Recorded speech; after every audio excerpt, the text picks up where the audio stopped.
I'm Matthew Buckley Smith, and you're listening to SLEERICKETS, a podcast about poetry and other intractable problems. This week, I am speaking with Shane McCrae, a perennial subject and contributor to the podcast, definitely one of our favorite previous guests.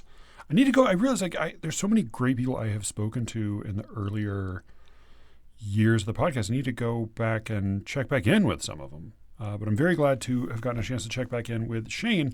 The specific occasion of our conversation was the book Only Sing. I don't generally do book tour, tell us about your process and your childhood interviews, but this is not that at all. Only Sing is something I did not even think was possible a year or so ago. It is a collection of new, previously unpublished dream songs by John Berryman. This is a pretty huge deal. So Shane edited it and wrote an introduction, and he will speak in our conversation about all of that and how it came to be and what that all means. For those of you who don't know John Berryman or the Dream Songs, he's come up on the show before. We talked some about it in the episode, but I thought I would just mention here, John Berryman's a great mid-century American poet. He was good friends with Robert Lowell. He's also largely the subject of Poets in Their Youth, Eileen Simpson's great memoir. So 77 Dream Songs, which is the first book that contained poems in the sequence, came out in 1964. That book won the Pulitzer Prize. And then his second collection that contained dream songs, called His Toy, His Dream, His Rest, won the National Book Award and the Bollingen Prize, which is a pretty huge. Bollingen? I don't think it exists anymore. Huge deal prize. And then I think a posthumous collection also won some big prize. I mean, this is a pretty big deal, not just in terms of prizes, but as Shane points out in our conversation, it's a really significant series in the American poetic collective unconscious. And conscious. And it's been a big deal to me. So for those who might not be familiar, the Dream Songs are a sequence of poems. They are largely about a character named Henry. They're with a couple rare exceptions. They are 18 lines long. They're organized in 3 sestets. The sestets generally rhyme, though not with any great consistency, and they are of variable line length, although, as with Eliot, the iambic pentameter line haunts, I would say, Berryman's prosody. I mean, the poet that is sort of forever living in his ear is Shakespeare, and so there is, both in his syntax and in his sense of meter, there's definitely a Shakespearean tendency. Berryman also sort of developed a singular way of speaking that is. It is hard to describe, but you know it when you hear it. In addition to that, there is a secondary character. There are multiple characters, but there's a major secondary speaker in the songs. I'll read his note about it, but this comes up right at the beginning of our conversation, so I thought I would give it a mention here. So in the collection of those first 2 volumes that contained Dream Songs, 77 Dream Songs and His Toy, His Dream, His Rest, Berryman included a note to the reader about the Dream Songs. He says, "It is idle to reply to critics, but some of the people who addressed themselves to the 77 Dream Songs went so desperately astray, one apologized about it in print, but whoever sees apologies, that I permit myself one word. The poem, then, whatever its wide cast of characters, is essentially about an imaginary character, not the poet, not me, named Henry, a white American in early middle age, sometimes in blackface, who has suffered an irreversible loss, and talks about himself sometimes in the first person, sometimes in the third, sometimes even in the second. He has a friend, never named, who addresses him as Mr. Bones and variants thereof, requiescat in pace." I always heard pace because I guess I have the church Latin in mind. JB. So that's his note on Henry and the interlocutor. At the very, very beginning of the conversation, Shane and I talk about the interlocutor because in this new collection that contains previously unpublished dream songs, There are a couple of references to the interlocutor that are maybe a little different than in previous published dream songs. He is, as Berryman says, he's never named exactly, but there is a common mistake among casual readers of the dream songs that this interlocutor is named Mr. Bones. That's incorrect. Mr. Bones is the interlocutor's name for Henry. The interlocutor, as Berryman suggests, sometimes Henry speaks in a kind of a blackface minstrel speak, kind of a white man's version of a black vernacular. Very often, if not almost always, I want to say, the unnamed interlocutor speaks in blackface or speaks as a kind of a minstrel character off stage interacting with Henry. We mention a number of the dream songs specifically, and in the second half we do read one of the new ones from the new collection. But I thought, just for people who don't already know the poems at all, I would read one of the earlier ones just so you have some sense of what kind of thing we are talking about. And this is one that incorporates a dialogue with the unnamed interlocutor. So anytime somebody refers to Mr. Bones, that is the interlocutor speaking, and Mr. Bones is his name for Henry. I flatter myself to think it is part of what Elijah has in mind. Sometimes I hope I'm not putting him on the spot, but sometimes in correspondence, Elijah will address me as Skull and Bones, which is presumably a nod to the SLEERICKETS logo. But I flatter myself to think it is also maybe a little echo of the interlocutor's name for Henry. So this is Dream Song 26. This is in the original book, 77 Dream Songs, and it is one of the better known ones. It is also the very last line supplies the name of one of Greg Williamson's brilliant collections of poems, really formerly ingenious collection called A Most Marvelous Piece of Luck. So this is Dream Song 26. The glories of the world struck me, made me aria once. What happened then, Mr. Bones, if be you cares to say? Henry became interested in women's bodies. Oh, I should say, but as Berryman points out, Henry often speaks sort of both in the first and in the third person about himself. So you may not follow all of this as we discuss. That's not unusual, but it'll give you some sense of what kind of thing we are discussing. The glories of the world struck me, made me aria once. What happened then, Mr. Bones, if be you cares to say? Henry became interested in women's bodies. His loins were the scene of stupendous achievement. Stupor, knees dear, pray. All the knobs and softnesses of my God, the ducking and trouble it swarm on Henry at one time. What happened then, Mr. Bones? You seems excited like. Fell Henry back into the original crime, art, rhyme.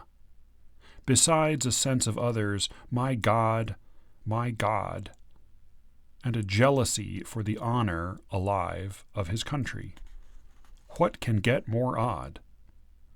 And discontent with the thriving gangs and pride. What happened then, Mr. Bones? I had a most marvelous piece of luck. I died. So that's Dream Song 26. Gives you a little sense of Henry and the interlocutor. It's a wild sequence. I certainly, if you don't know it at all, I definitely recommend the 77 Dream Songs just as a way in. My guess is you will recognize some things.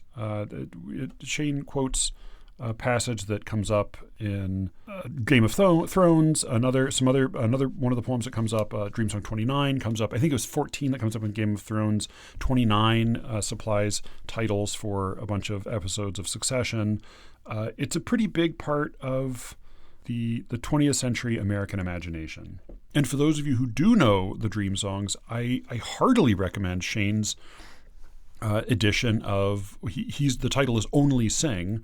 It's 152 new dream songs. Some of them have been published in 32 Poems, in the New Yorker, and various other magazines over the past year or so. But there's some really great, strange, fascinating new stuff. We talk about all of that. We also, because it is Shane, because he's a very generous reader, listener, corresponder. We cover a lot of ground. I should say also, for anybody who is not very familiar with the show, at the bottom of these show notes for every single episode. So if you're in your podcast app and you scroll down on the episode page, there are notes providing links to many of the things we talk about. Below those, there's a list of frequently mentioned names.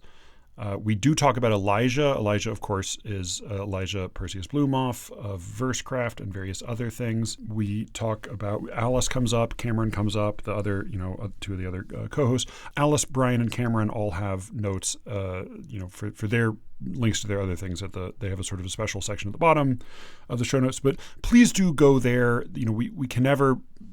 I can't introduce you to everybody every episode, but there is a primer down there if you ever want to find out who the hell we're talking about. Shane's name gets mentioned a lot on the show for various reasons, so you probably have heard references to him before. But we talk about Only Sing. We also talk about Shane's most recent book of poems, New and Collected Hell, which, since we recorded this, was included on the long list, which is, by long, it's just 10 books, on the long list for the 2026 Penn Volkner Award for Poetry Collection. So congrats to Shane for that.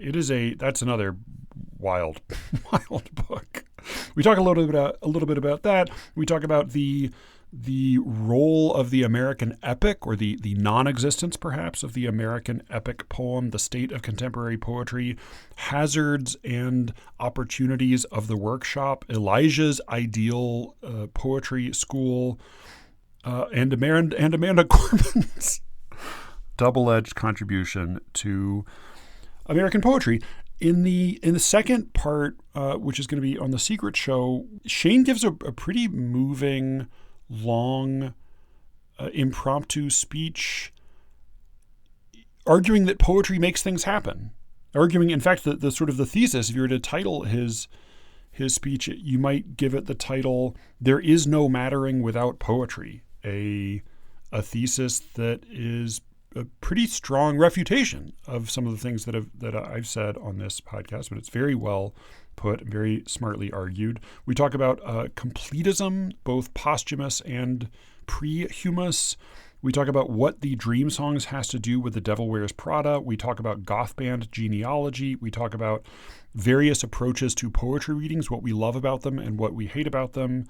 A psychic listener email from like a year ago preemptively gainsays Shane's intro to the new Dream Songs. We talk a good deal about the art historical significance of video games. It's a terrific conversation. I mean, Shane is always fascinating to dig into things with, and he was very generous. Do check out Only Sing, New Dream Songs by John Berryman, edited by Shane McCrae, and check out also New and Collected Hell.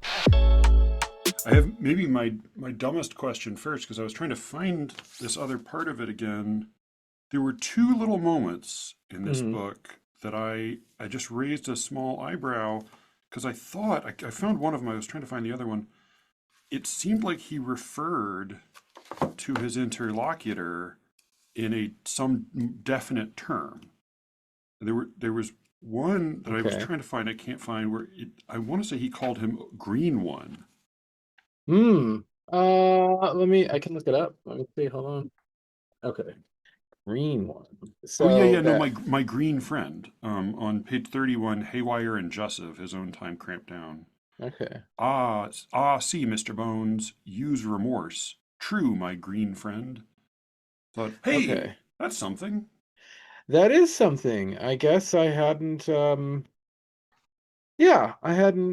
he still doesn't name him, no, but he does, give him. And then the other spot, and this one's a little more ambiguous, but maybe you can help maybe it's just the same interlocutor jumping in again, but it sounds like an advertisement for the position of wife. The Okay. interlocutor says, "What you up to now, abominable bones?" He says, "I'm Okay. sound asleep. By rigor, ah, luck and stealth. I scrounge an education, sort of. How, I forget, Mr. Man." Hmm. Which does sound like he's talking to the interlocutor, right? I mean, Yeah. that's not like an official name that would, and he says himself that, in his little intro note, like he's never named. But it seemed like those are two definite terms I don't think Huh. I've ever seen before. I wonder if he was toying around with the idea of calling his interlocutor Mr. Man. I don't know. Yeah, it's just it was like it. I mean, and these are Hmm. the. I mean, part of what is so wild about this book, of course, is that these poems are arranged. You have them alphabetically, but of course they seem to span quite a number of years. Like some come late in life, but some come. I think one is like mentions 1962. I mean, it seems to be they're all over the place. So there is a quality the dream songs have anyway of being of sort of vibrating in and out of time, and then Hmm. this seems all the more to exacerbate that quality. Sure. Yeah. So there was a review of the Dream Songs that came out sort of recently, it was maybe like last week, maybe 2 weeks ago, that bummed me out. Okay, I haven't It seen it. bummed me out enough that I thought I would respond to it, but then I thought, well, that's silly. But the reason it bummed me out is his critiques were all about my editing, which is fine, but they were critiques based upon a notion of editing that I find I want to be careful about my words. Sure, sure. Well, I guess I can't be careful about it. I find it kind of, You it's, disagree with. I disagree with it.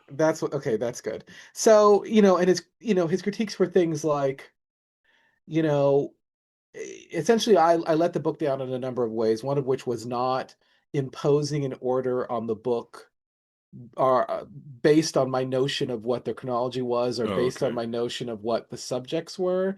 If he was distressed that I didn't impose a certain kind of narrative on it because I'm a poet and so I should be able to do this, which I find What? But deeply that's offensive to my idea of what an editor is supposed to do. To me, that's like co-writing. right. That's Right. not editing. Yeah. Um, That does seem like because there's another as you say in your intro, like there's another version of these poems that in a scholarly version would just sort of have more annotation, would have more facts, would have more variations, would have would sort of, and that might be if you were really interested in trying to nail down an order, that might sure. be the place to go.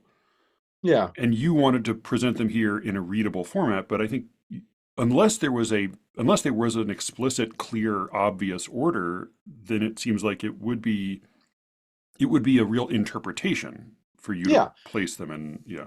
I mean, I was thinking about these since I don't really know anything about editing, I maybe should, if I was more professional, I would have thought about them in a different way, but I was thinking my standard for editing was essentially like a reasonable doubt standard.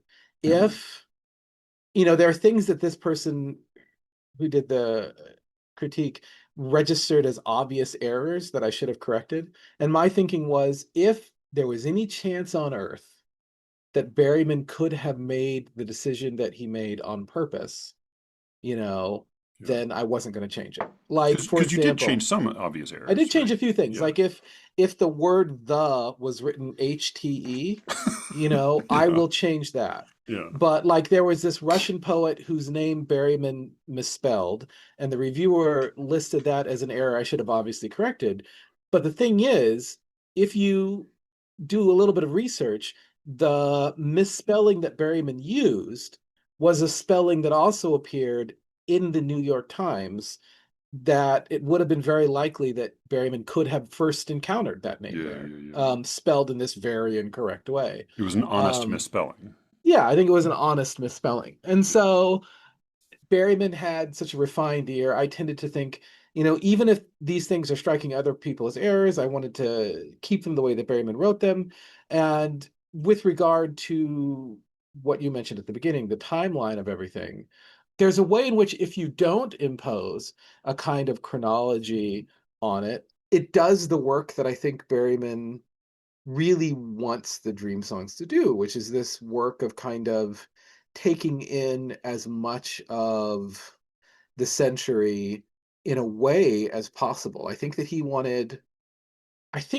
idea that the speaker of the poems, that Henry, is a very particular individual is sort of essential to our understanding of the poem Yeah, yeah. as an epic. But I think that Berryman also wanted to take in as much of the 20th century as he could. But crucially, I think that he wanted the way that he took that in to be through Henry as a person with, his own prejudices, his own sort of myopia. And so, he wanted to reflect the way maybe an ordinary person as that who fit Berryman's criteria in his description of who Henry was might take in or express their understanding of the 20th century. And so by having it sort of jumbled up chronologically, even though it's just a consequence of ordering it the way that I did, according to the first line, it still sort of reflects how I think to some extent a mind works as it sort of thinks about history and thinks about the life of the person whose mind it is, etc. And so it was a kind of happy accident that resulted from me simply not wanting to interfere. So my impression, and I should probably let you actually tell people who aren't already deep in the weeds what this is. But John Berryman wrote, among his many other poems, he wrote a very famous sequence, 77 Dream Songs, that then he followed up with His Toy, His Dream, His Rest. And there was a later Mm, posthumous collection called Henry's Fate that had some of the dream songs in it. mm, And then this is a collection that's come out just this year, you edited, called Only Sing, which is mm. 152 uncollected dream songs. And you're in the introduction, you note that there were others as well, but they seemed by your lights to be maybe more suitable for scholarly consideration. So that in terms of readable, complete or semi-complete dream songs, this seems to be the remainder, more or less. Yeah, this is what I could find. But after having, I mean, the book was published in December of last year, and after it was all put together, it was about to come out. It might already be out, might have actually already been out by this time. And I was rereading one of the biographies of Berryman. The biographer quotes a bunch of unpublished dream songs, most of which I didn't see when I was going through the archive. And so I thought, wow. I mean, there's still more, and I just don't know where they are. These are the ones that the archive is arranged, according to published poems and unpublished poems, and collected, uncollected poems. So these were the unpublished dream songs. Hmm. And I had hoped they were all in a file, and I think that they largely were, but they're, like any large archive, some things get misplaced, they float around. But these are the things that I found. And you basically had one day to take photographs of all the manuscripts. I could have stayed there a little bit longer, but I realized that what I was looking at didn't require me to stay longer. The way that made the most sense because of how long it was going to take to transcribe and kind of Yeah, edit and yeah, go through everything was to take pictures of everything and then take it home with me. Otherwise, the only other kind of reasonable way to do it, which is to my mind sort of unreasonable, is to, get an apartment in town and just sort of sit with them for become a months. Minnesotan. Yeah, Yeah, and right. I couldn't do that. And so the only other way is to take pictures and then take those pictures with one, which I did, and surprisingly, all the pictures came out clearly. Would you, just for the sake again of people who might not already have read through this in your introduction, would you just tell the story of how you came to be to be editing John Raymond's Dream Songs? Sure, to my mind, it's a sort of weird story. So, back when Twitter, I almost did just call it X, was a place that reasonable people could visit. I tweeted having reread the introduction to Henry's Fate, which notes that there are hundreds of unpublished Berryman poems. I tweeted that I wished someone would publish them, someone would collect them. And the person who edited my memoir, who was working at Scribner's, still does work at Scribner's, but had worked at FSG before, with Jonathan Galassi, president of FSG, he wrote me an email and said, you should ask Jonathan. So I did. My editor suggested I would be the one to edit it and I should ask Jonathan. And so I thought about it for a little bit and then I asked Jonathan and Jonathan said yes. I was very surprised. He said that, FSG would fly me out to have a look at the archive and see what was there.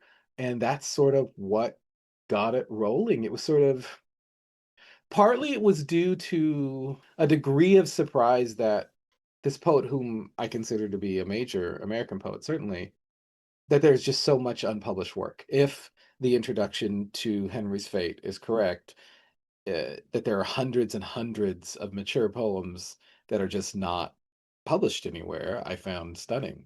And I'm very much a completist. And so my dream was that somebody else would do it, would put the things together. But because I found that because I was editing them and transcribing everything, I didn't actually read the book as a book for pleasure. I didn't actually fulfill the wish that I had tweeted Right. until maybe a month ago. I had Right. read the poems any number of times, but was always thinking about, looking for mistakes in my transcriptions and stuff like that. It was never just to read them for fun. Right.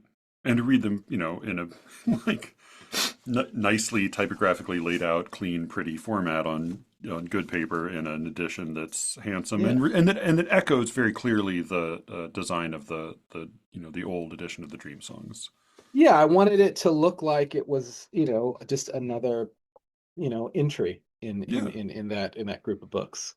yeah. Which apart from being numbered, which he imposed numbers on them, Mm. but it seems like he based at least on reading through these and the other introductory notes I've read on them, what I gather is that he was writing these for this long stretch of time, Mm. and out of that number, as he was writing, he would pull and number them. It wasn't like he was numbering them in the order in which he wrote them, because Mm-mm. some of these were written. He even makes the comment that like the beginning has, he implies, as you said, the beginning has somewhere been published, the end has somewhere been published, Mm. all the rest fits somewhere in between.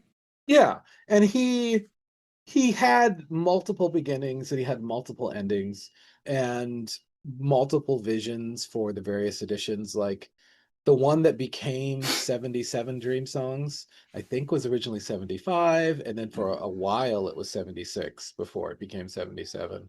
And so, the numbering, that eventually happens, but I think that their place in the order as a sequence was variable for him for a long time. yeah. 70s. I was gonna say 70s. He was such a. I mean, he was so learned in general, but he was also such a like enthusiastic, if sometimes ambivalent Christian toward the end of life. Mm. That 77 seems like such an obvious number, but so I'm glad that's what he settled on. Yeah, yeah, no, me too. Yes, enthusiastic, if at times No, he doesn't seem ambivalent. ambivalent about God, but he seems ambivalent about everything except God. Yeah, no, I mean, I think about Berryman's Christianity. There were several of the mid-century poets who are very. I mean, I guess I'm thinking mostly of Berryman and Lowell, who went through periods of sort of kind of showily deep Christian faith. Like Berryman's Christianity was very loud in its way, as was Lowell's. And it's difficult to get a sense of what they really believed at any one point. But it's also, to me, very fascinating. I mean, it's funny because I was talking to Alice the other night about Berryman that it's not even that he's my favorite poet, but there are few poets there are few poets of whom I feel like I have a better sense of who they are. and Sure. and No, I and, Berryman, and I yeah. sort of feel some kinship with. I mean, and he reading through these. I mean, reading through all of his poems, but just most recently these. It does feel sincere and deeply personal, that Mm. there's the cosmic stakes for him. And he seems Yeah. sincerely to be, both fearing death, but also considering his soul and the afterlife, and sometimes berating God, sometimes calling out to God, sometimes sort of musing about God. But if it's not, I was gonna say, if it's not authentic, it's a very good impersonation of authenticity. Yeah, no, and I do think it is authentic. I think that for him it was a struggle. And when one achieves something that one understands as faith, particularly as an adult, one has to be wary of the first months or even years because there's this, the zeal of the convert. Yeah, yeah, And it's difficult to really get a sense of what your relationship is going to be with your own spiritual perspective, and how big a part of your life it's going to be in the first flush of faith, that makes which sense. is This when we hear from him. Right, yeah. I think of like it's both like when you have the early phase of a romance, or even like people in 12-step programs talk about, like, you got to be careful in the first year or two of sobriety, because you're like things are, Mm, the volume is turned way up. You got to be aware yeah. that you may not be the person you're going to continue to be exactly. Have you read Berryman's novel about being in a treatment center, recovery? Oh, no, no. How is it? Not I good. can't. Reading a novel sounds like crazy for me. It's like it feels like it'd be hard for him to focus long enough to write like a coherent. I mean, he wrote wonderful prose, but like in Yeah. terms of fiction, it's a different thing. Well, he wrote some award-winning and quite good short stories, and he was pretty Oh, okay. serious. But this novel was sort of in the near the end of his life. He didn't finish it, but it is of some length, 170 something pages, maybe. I don't know if I remember correctly. Maybe it's 200 something. But it isn't. There are parts of it that are exciting linguistically. He had some organizational difficulties, and if he had gotten to the end of it, I think it would have required a good deal of editing because he did get lost. Ironically, I suppose I shouldn't say he got lost in the sauce, but he kind of did. He Yeah, yeah. wrote a lot. He just kind of wrote a lot about various sessions, group therapy sessions, etc., without quite being able to make a plot out of any of it. Yeah. But it's worth reading if you're into Berryman. It's just called Recovery. It's just called Recovery. Yeah. Okay. Did he? I mean, because it matters and it doesn't matter, because again, he seems like there's a version of Barrymore that always feels like Billy Pilgrim. Like he's always a little bit unstuck in time. Sure. But did he become in a semi-permanent way sober toward the end of his life, or was he always sort of in the process of recovery? I guess one would say he was always in the profit process. Toward the end of his life, he did have a stretch of sobriety, but there was a final collapse before his suicide. Right. And again, I know Um, some people would say that, one is always in recovery, that yeah. there's no end to it. Just because he is himself quite learned and was very excited about this conversation ahead of time. If you don't mind, I may quickly, because Ethan McGuire just texted me, I may just quickly let him know I'm talking to you in case he has a quick question, because That's he's totally he's fine. very excited about this book. While you do that, I'm going to stitch it together another copy of my syllabus. Oh, you're putting together syllabus for second semester, I guess, I'm or yeah. teaching an undergraduate workshop for the first time in almost 7 years, Whoa, all and right. I'm trying to do a very, very tiny, very, very constricted version of what Elijah has talked about, Hmm, having a little, poetry conservatory, but obviously it's really just one class. But right. trying to give them a sense of certain sort of technical things, basically trying to give them a grounding in meter and have them do some exercises, Okay. that sort of thing. You gonna call it singing school after Yates? No, I am not going to do anything like that. I'm worried enough about trying to get students to sort of want to talk about what I want to talk about, and I'm trying to figure out the right way to do it because I'm sort of like I've come to believe that well, this is gonna, I don't know how to say this. I mean, I'm literally in my office at Columbia. I've come to believe that workshops poison poetry. And not as in not as in Mm, like the individual workshop. Like I think it's a good thing to talk with a group of peers about how to improve one of your poems and to talk about their poems. I think that that focuses the mind, etc. But the way that we do workshops is it tends to be sort of feelings based. yeah. And I I don't know why I never made the connection between that and things about contemporary poetry that I think are not great. But it to me, it's all a big circle. The feeling-based way of analyzing poetry contributes to the kinds of hyper-romantic poems that a lot of contemporary poets write, where the only source of possible authority with regard to the validity of the poem and possibly even the quality of the poem is the poet, and there is no position from which to question these things. This is, to my mind, Yeah. an evolution of the way of thinking that gets imposed upon one in this sort of feelings-based workshop. And so I'm hoping that by teaching students a little bit of technique, we can get them to evaluate their peers in ways that are more useful in the long term as well as the short term.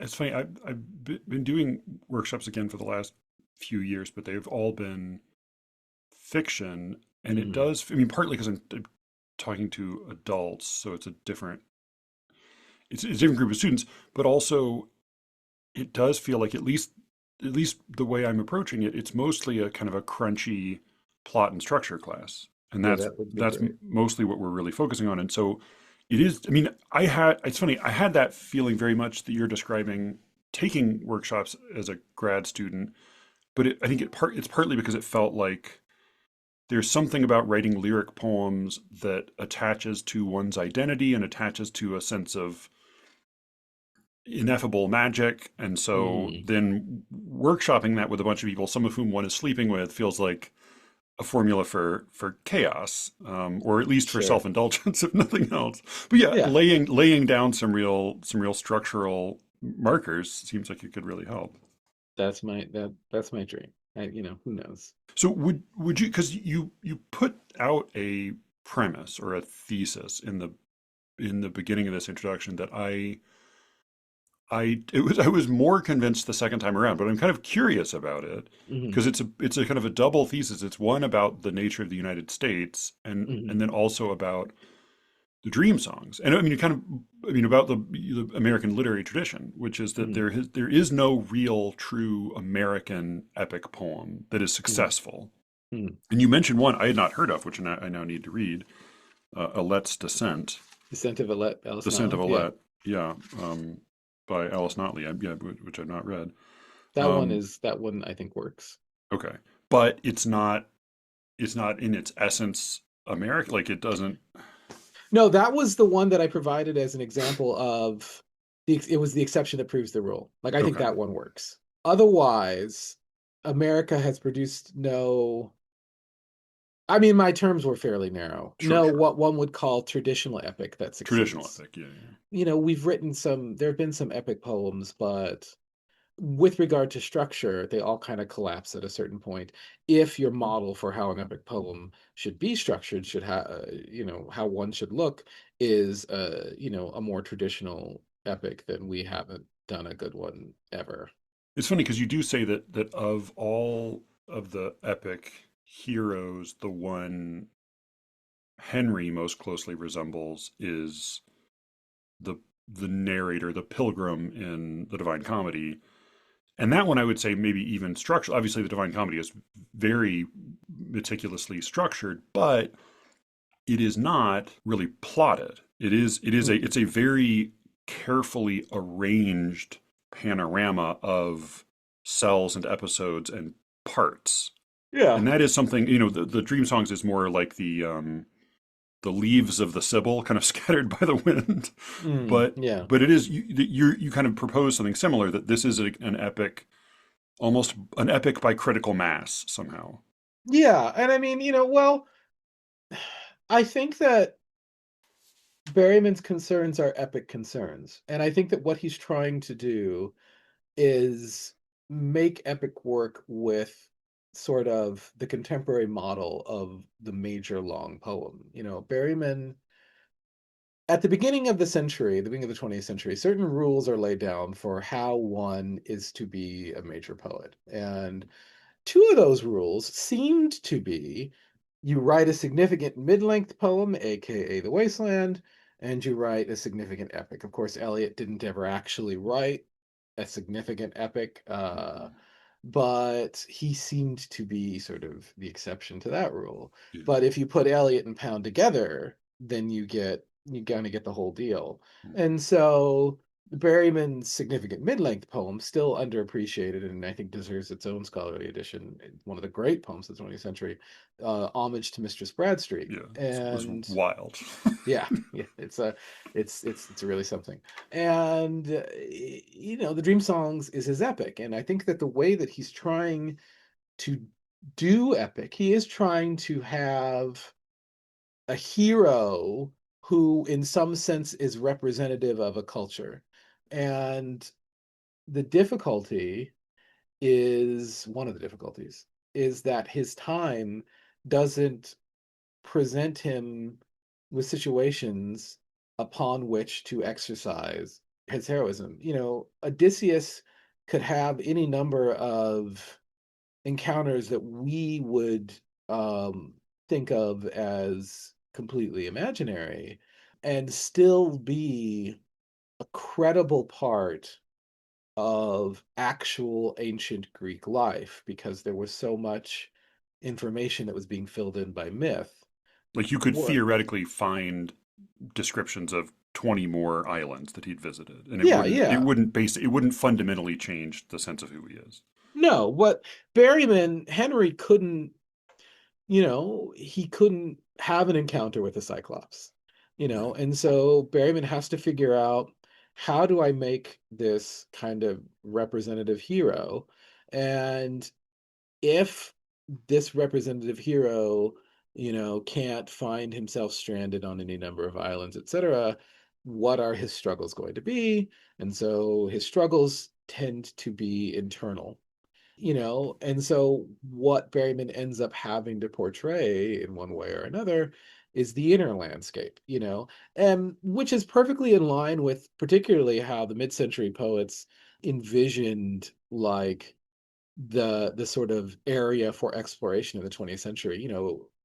Freud was absolutely titanic Yeah. for Berryman and folks like him, and the landscape of the mind was the place to explore. And so it makes sense that this mid-century epic hero is going to be exploring an inner place as opposed to an outer place.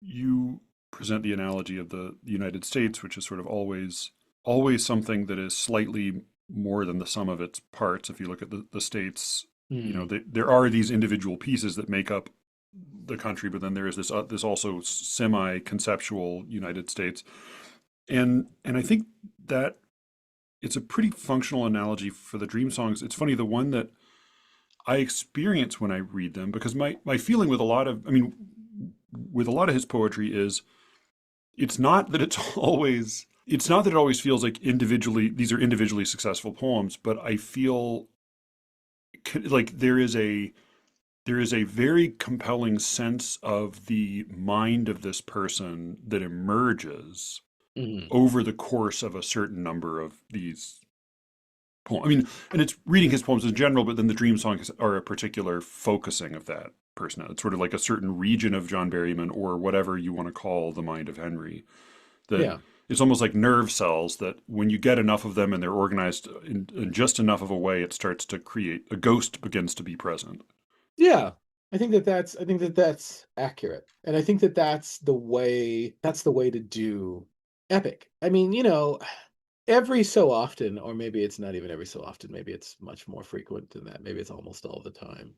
I anew come to the realization that as poets, you know, we are all in some sense posthumous. Like we've missed the moment during which our art could have the impact on others that it has on us when we make it and when we read others, and we all try to deal with this, in whatever way that we can. A lot of us ignore it. I think that a lot of Elijah's efforts are toward a kind of doomed, uh, desire to recapitulate, this sort of cultural moment. Although Hmm.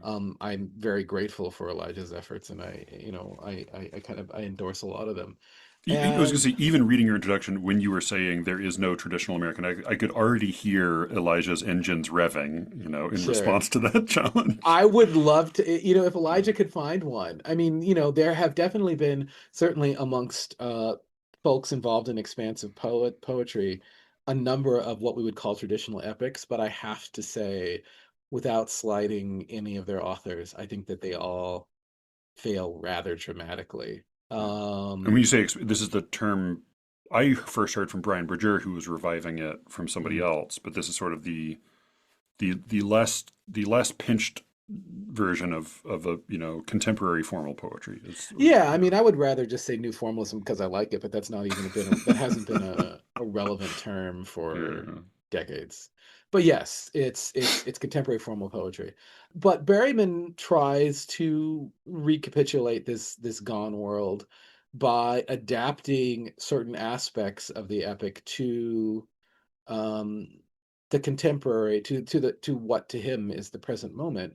I think Berryman smartly realizes that the only way to sort of achieve the thing that he wants is to, as Pound would have said, make it new. And so what can I take from traditional epic and apply it to the present way of writing a long poem? I think we spoke years ago at this point. I can't remember if it was on mic or off about there is some similarity between the way that Berryman found a speech style, especially in the Dream songs, but even outside, you see it. I mean, most leaps out first in Homage to Mrs. Bradstreet, at least in Mm, my memory.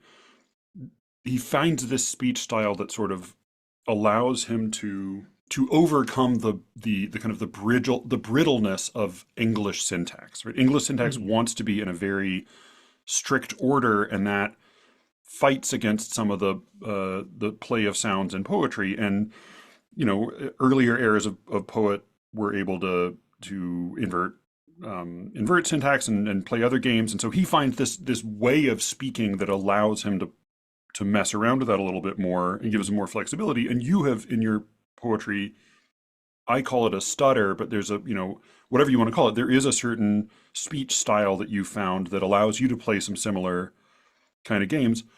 I have a long, slow brewing thought that mm, it's definitely not ready now about your Hell poem, mm, but there is something I hadn't thought about it until reading this introduction. The way that you are approaching epic in that poem, which is a I now the word has become fashionable again. I don't know how to pronounce it, catabasis or catabasis. It is a journey. It is a descent, a journey down into the underworld. But it is more narrative than the dream songs, but mhm, as with the dream songs, it seems to be the case that it is sort of perpetually slightly out of order and of uncertain scope and arrangement and final shape. And that even the book you put out, New and Collected Hell, mhm, which is kind of a cheeky title, also seems to be to some extent just straightforwardly accurate. And that, like, well, here's some of it thus far, mhm. and then even since then, I mean, I think like shortly after that came out, LM got a monologue that was kind of identified as existing from within that same epic world. But I hadn't Yeah. thought of like in a couple of ways. It seems like you are following in his footsteps. Well, I mean, I do have the anxiety of, I guess, ultimately the mid-century poet about producing something like some kind of longer poem. And for the longest time, I thought that I would be able to address that anxiety by writing sequences. And you know how it was certainly like 10 or so years ago, everybody was like, here's my next sequence. And and I was certainly one of those people where like, okay, I'm doing it now. I'm doing the my big sequence.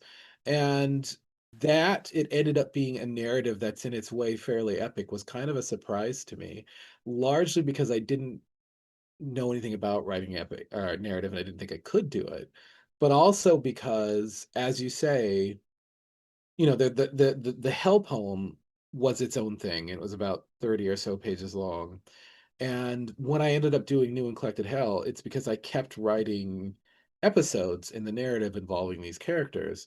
But I wanted to, with regard to your sense of everything being kind of, in some sense, I suppose, permanently suspended, not quite in order, I wanted to take this formal trick that ultimately I think I might have stolen from Derek Walcott, who maybe took it from Lowell, where there's this form of the poem that exists as this book. Like, I think that you can read New and Collected Hell from beginning to end, and you start by descending into hell, and you end, spoiler alert, by rising out of hell. And it's got you get from point A to point B. But the sections are designated in such a way that there's the hell poem proper, which is the first maybe half or not quite half of the book. And then there's this section called the hell poem DLC, which is, of course, a video game reference. It means downloadable content. And all of that stuff is both, it completes the narrative very much, but it's also sort of unofficial. It's both part of the hell poem, but Yeah. also kind of not part of the hell poem. I Like wanted, unnumbered dream songs. yeah, like unnumbered dream sounds. I wanted to make a sense of the poem being finally, you can't finally pin it down, so that's why it's New and Collected Hell, but it's a poem. That's why the second half of it is all DLC. And I do think that this does have, as I said, I think I borrowed certain aspects of this from Walcott, and I'm I'm sorry, sure Shane. it. I'm so sorry. I'm just hearing girl shouts. I need Okay, to go. Yeah. sure, sure, sure, sure, sure. Everything Yeah. okay? Yeah, Joanna sends her apologies. Ellie's having a an argument with Joanna. Oh, oh, Yeah, everything shit. is more or less fine. Sorry. No worries. No worries. um, So yeah. we were talking about structure. Oh, I was just going to say that I think part of it I did learn from Berryman and the sense of the dream songs as both being a complete thing, but also being at any point very difficult to pin down. Yeah, and it's I can hear the drumming. I'm realizing this is the downstairs level where our old tenants used to live, and I'm realizing how much of our footsteps they heard every day. Mm, hmm, hmm, hmm. Yeah, the I was just thinking that there's the additional similarity of the play with voice that allows both him and you to kind of to because you also both write in meter, but in ways that maybe are not always as obvious to a casual, at a casual glance, and that have a that can, in a way, like can pass as being hipper than they are, or pass as being sort of like less answerable to the tradition than they actually are. Mhm. The part, I mean, part of the play with speech and manner serves that end, but there is also this other trick that you both pull, and with Berryman, it's partly the unnamed interlocutor, but it's also partly just the changes in almost like voice throwing or ventriloquism or like I feel like there's certain like comedians and rappers who will have a designated other voice that they will use at times, Mhm, and mhm. it sort of allows the unsayable to be sayable. And the way and it is like it's the way that I think like medieval and Renaissance writers would sometimes use the voice of a devil or a demon Mhm. that was sort of like, well, here's the voice that can say all of the most horrible things that we could never say, but here's this voice that will, and you actually very literally do that, where you have this denizen of hell who is not just a speaker from the perspective of hell, but who speaks in a way that is strikingly not the way you or your poetic voice tends to speak. It's Mhm. extremely obscene and confrontational and Yeah. kind of angry. But also, I mean, again, in the way of like Elizabethan devils, sometimes speaks rather perceptively or insightfully. But it's sort of Yeah. like it's this other permission structure for like how speech can arise in this Hmm. world. No, well, and Berryman is, I owe a lot to Berryman. I owe syntax to Berryman, and I owe this certain sense of, as long as you have some of your very particular ducks in a row, you have the freedom to kind of do whatever you want. And that's how I read a lot of his poetry, particularly with regard to Bradstreet. I try to be, about my meter, I'm very attentive and anxious. Like I'm writing this group of poems in hex. I have a hexameter right now, and all the rhymes are, well, so there's this line that I wrote last night, and it has one syllable too many.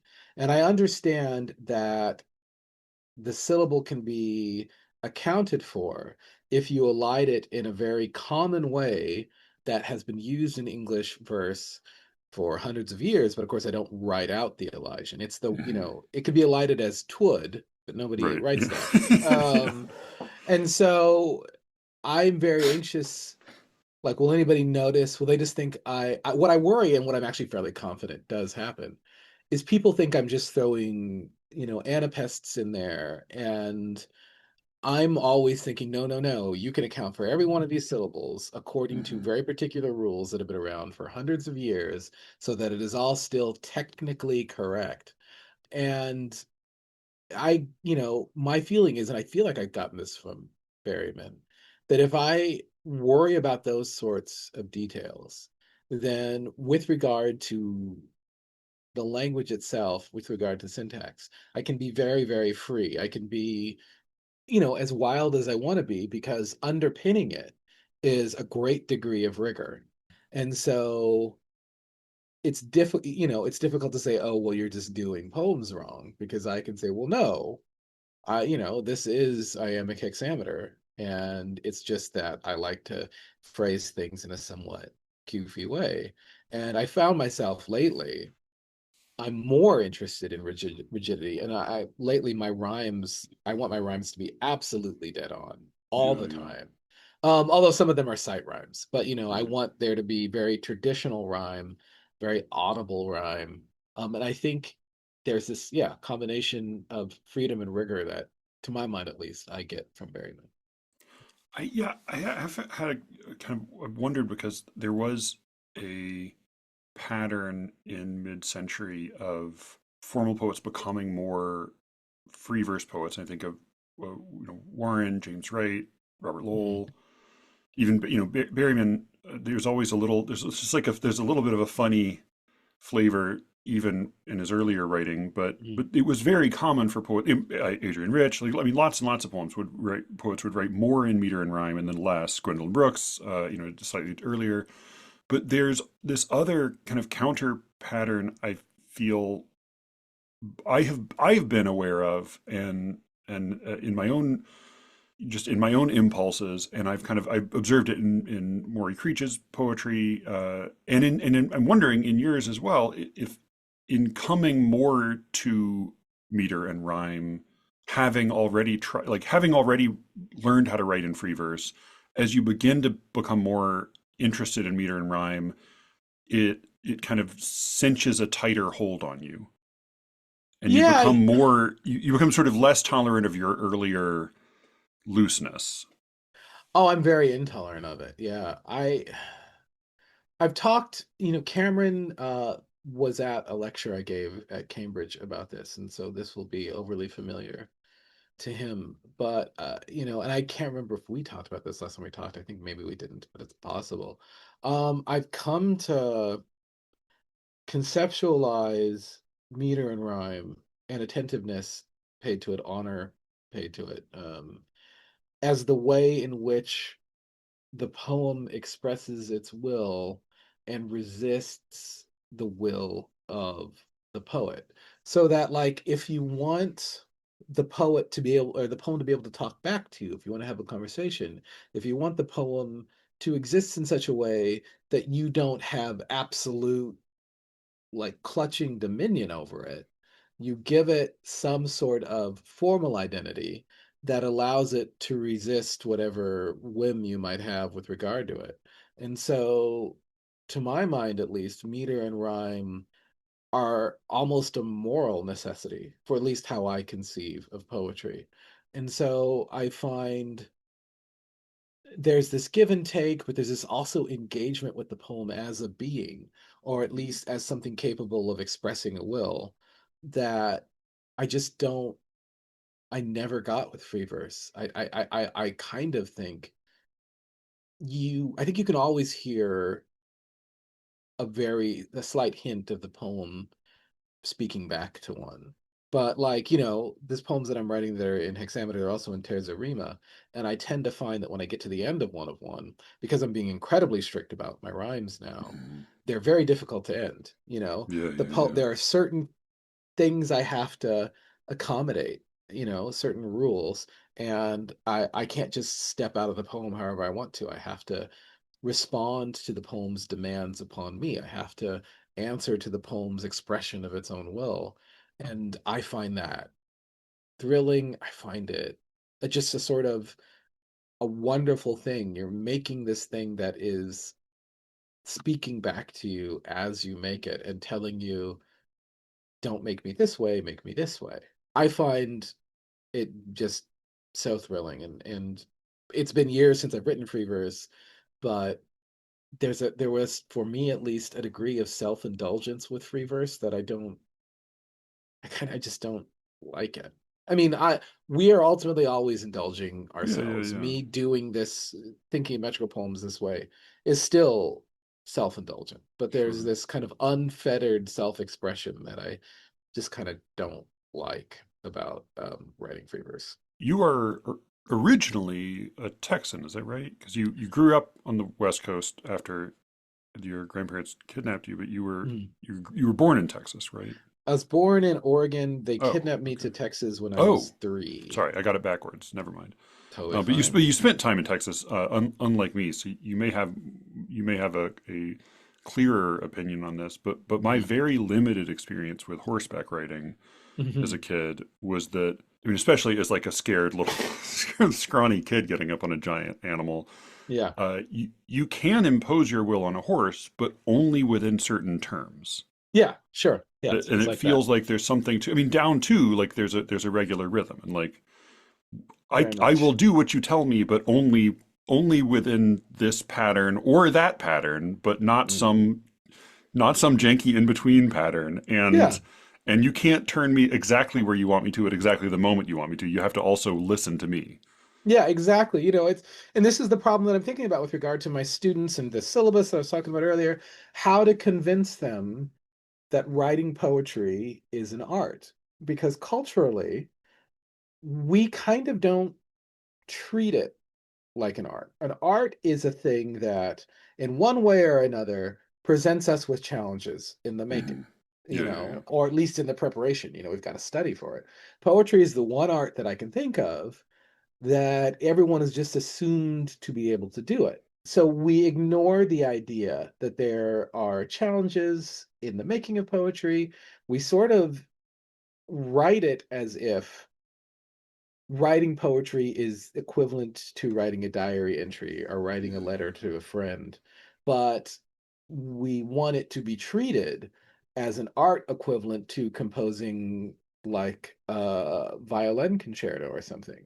It's very much a have a cake and eat it too sort of situation. And I want to try to convince my students that no, it is an art that requires technique, skill, study, preparation, but in order to treat it this way, in order to work in it in that way, one must impose upon oneself restrictions of some kind or another.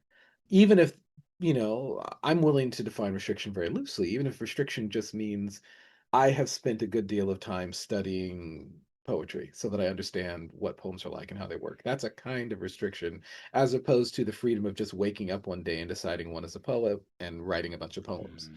But, in this country at least we don't treat poetry that way, and so I worry, but I'm gonna try at least.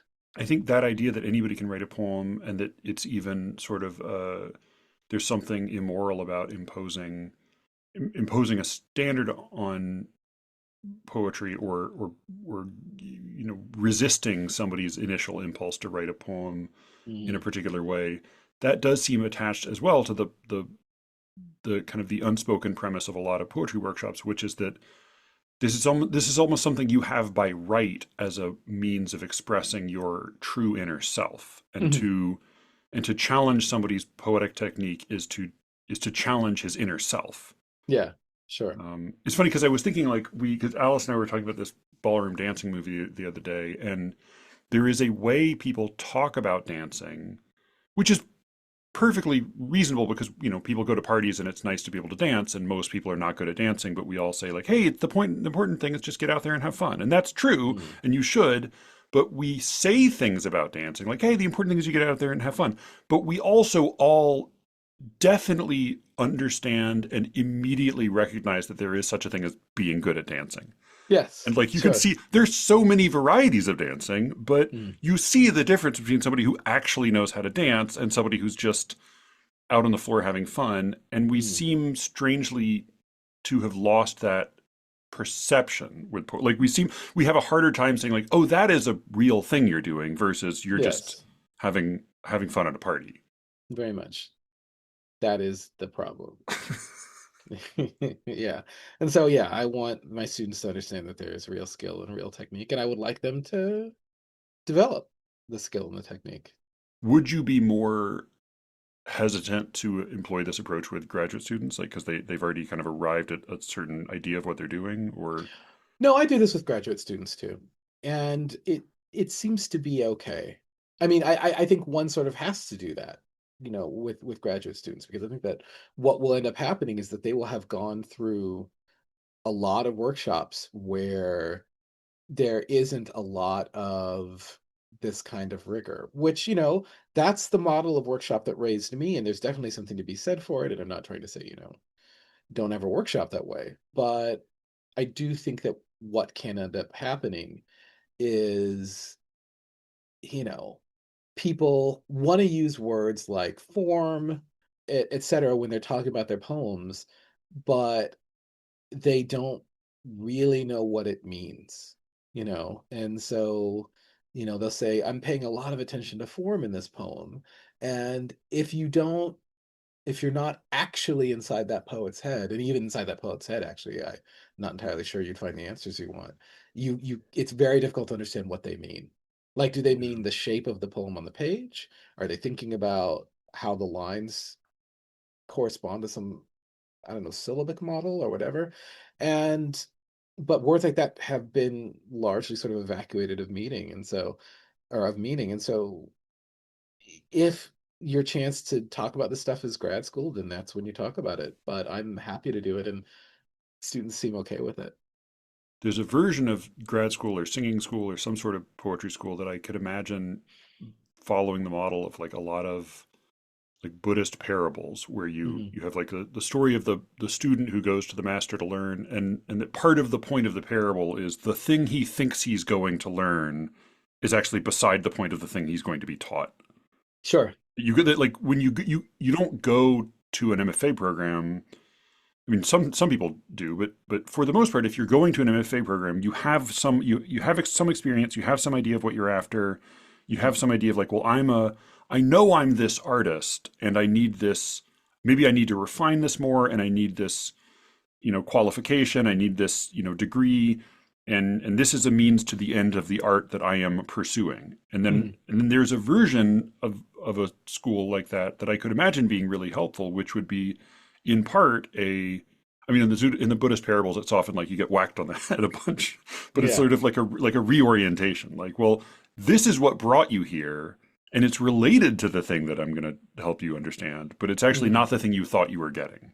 That's my dream, because I do think that I think that that's what poets need. I have found almost invariably, because I also teach a meter class, that students who don't know this stuff are so thrilled to learn it. They're so excited to talk about, you know, do we need a kind of grammatical justification for a medial trochaic inversion? They get so pumped once they learn how trochaic inversions work. Once they learn the terms, they're so into it. But if they don't learn the terms, it is very much one of those situations where they don't know, one doesn't know what one is missing. Like one actually doesn't know. And so I have found way more often than not, I can't really think of a counterexample, that students who are devoted to doing this poetry thing love to learn the technical side of it. They're just maybe not offered it as much as they could be. I think and hope that's true. I'm remembering the one time I tried to offer a poetry class at this little program here. Hmm. Usually the fiction classes fill up pretty well and sometimes overflow.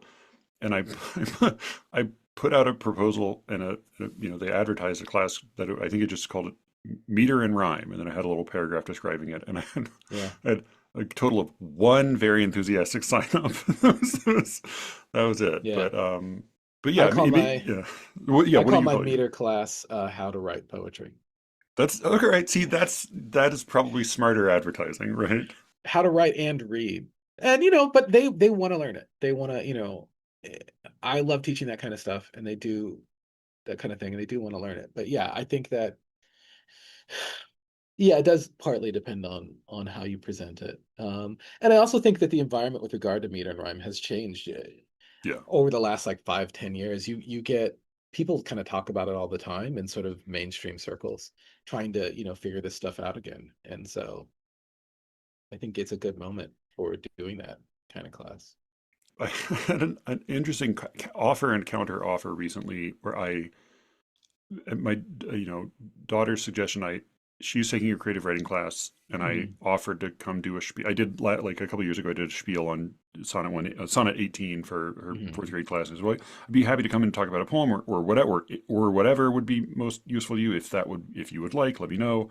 And the Mhm. teacher's response was, "Would you like to do a presentation on the importance of Amanda Gorman's The Hill We Climb?" It's like, what Mhm. an odd counter proposal. But Sure. I think, but my response was like, okay, well, I think if I would be interested in talking about what are the demands of an inaugural poem? What are we after when we do Mhm. that kind of poem?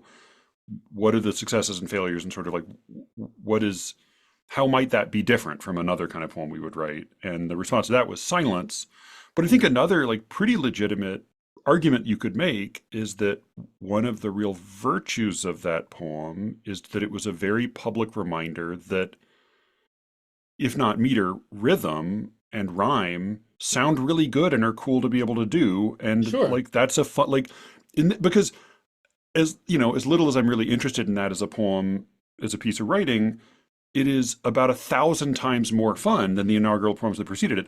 I hadn't realized, by the Sure. way. I mean, the Frost poem that he read was much shorter. It was the Gift Outright, and there are plenty of things you could say about that poem, but it's pretty skillfully written, at least. Holy shit! Did you read the actual poem he was going to read? Have you ever read Uh, it? I've read it, but I don't remember it. Oh my God, it is appallingly bad. I mean, Ah, I love Frost, but like this is dog sure. shit. It is truly, it's like it really reads like a rhyming and metrical version of One Today, or one of these Mm, one of these other sort of generic inaugural poems.